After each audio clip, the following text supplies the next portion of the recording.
Interview में need to का use नहीं आया तो आप रिजेक्ट हो सकते हो। ये आपको पता है, ये बात नहीं पता ना?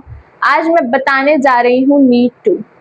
हेलो, आज मैं लेके आई हूँ नीड टू और एक है नीड्स टू। ठीक, नीड में ही हमें पता लग रहा है जरूरत या आवश्यकता। नीड, मुझे तेरी जरूरत है, वो लगाना है ना, ठीक है। तो नीड मतलब जरूरत या आवश्यकता। आज मैं लेके आई हूँ नीड टू, ठीक है। नीड टू मतलब वही नीड टू, जरूरत या आवश्यकता। अगर मैं डेफिनेशन की बात करूं, ठीक है, अगर मैं डेफिनेशन की बात करूं, नीड टू का प्रयोग हम वर्तमान में वहां करते हैं जहां हमें किसी कार्य को करने की आवश्यकता, जरूरत हो, तो ऐसे सेंटेंस में हम नीड टू का यूज करते हैं। मैंने अभी बताया आपको कि आवश्यकता या जरूरत, ठीक है, जिसकी हमें जरूरत होती है, आवश्यकता होती है, हम उसमें क्या लगाते हैं? Need to.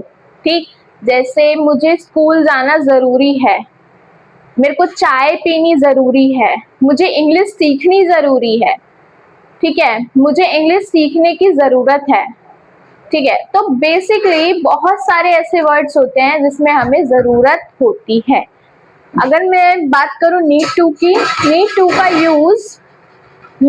का यूज हम प्लूरल सब्जेक्ट, प्लूरल मतलब एक वचन बहुवचन पढ़ाया था ना, singular plural, I we you they के साथ प्रयोग होता है, के साथ करते हैं। ठीक, जब हम नीड टू का नेगेटिव सेंटेंस, सकारात्मक सेंटेंस वाक्य बनाते हैं तो डू या डू नॉट हेल्पिंग वर्ब का यूज करते हैं।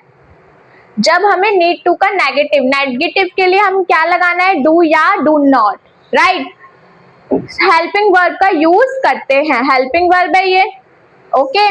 नीड्स टू मैंने अभी बताया, आज मैं आपको क्या पढ़ाने वाली हूँ? नीड टू और नीड्स टू की बात करूं, नीड्स टू का प्रयोग हम सिंगुलर सब्जेक्ट जिसमें ही, शी, इट या नेम के साथ करते हैं, जिसमें ही, शी, इट या नेम आए उसके साथ करते हैं। किसका? नीड्स टू का प्रयोग। और नीड टू का प्रयोग किसमें किया जाता है? आई वी दे यू प्लूरल के साथ और नीड्स टू सिंगुलर के साथ, राइट। और इसमें